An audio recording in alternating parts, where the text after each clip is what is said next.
काफ़ी सुंदर संचालन कर रही है हमारी, जिनकी वाणी में इतनी मिठास है, तो उनका बहुत बहुत धन्यवाद करती हूँ। समय 5 मिनट का है। सर्वप्रथम तो मैं रोहिणी जोशी जी की ये जो सेवालय संस्था है, इसकी पूरी टीम को बहुत बहुत हार्दिक बधाई और शुभकामनाएं देना चाहती हूँ। तो उन्होंने बहुत ही सुंदर सोच के साथ यह कार्यक्रम किया हुआ है। और आदरणीय मुख्य अतिथि महोदय और सभागार में बैठे सभी मेरे साथी, सभी को मैं हार्दिक प्रणाम करती हूँ।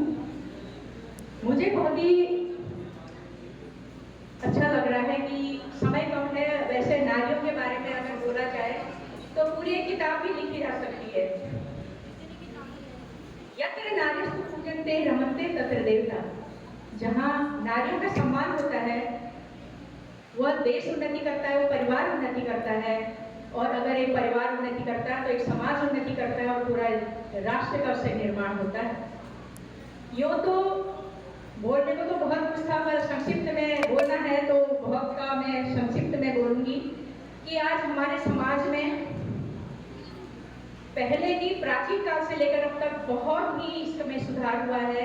आज समाज में महिलाओं की अहम भूमिका है, राजनीति में भूमिका है और शिक्षा के क्षेत्र में है। और आज हमारी महिला बालिकाओं की शिक्षा के लिए भी समाज में बहुत ही कार्य हो रहा है, क्योंकि बालिकाओं को जो है 20% का आरक्षण मिलता है। मतलब लड़कों बालकों से ज़्यादा उनकी शिक्षा पर ध्यान दिया जा रहा है।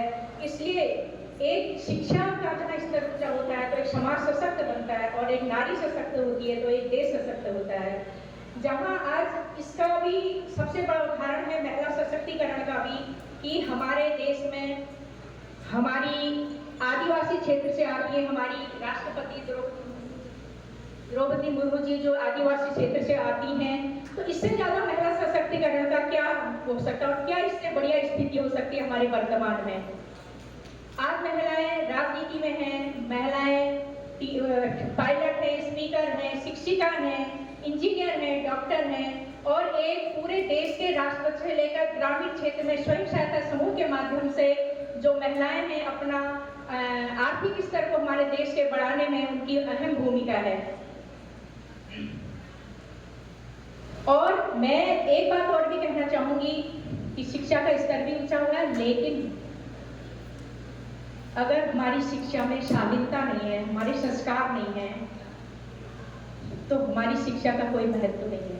इसलिए हमें शिक्षा के बाद हमें शालीनता लानी होगी और हमें अपने संस्कारों को बढ़ाना होगा, जिससे कि हमारी शिक्षा पर कोई उंगली ना उठा सके।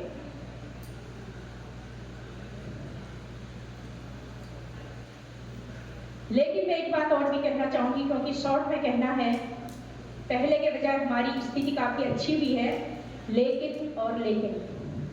तेरे ये माथे पर आंचल बहुत ही खूब है, लेकिन तो उसका एक परचम बना लेती तो बहुत अच्छा था।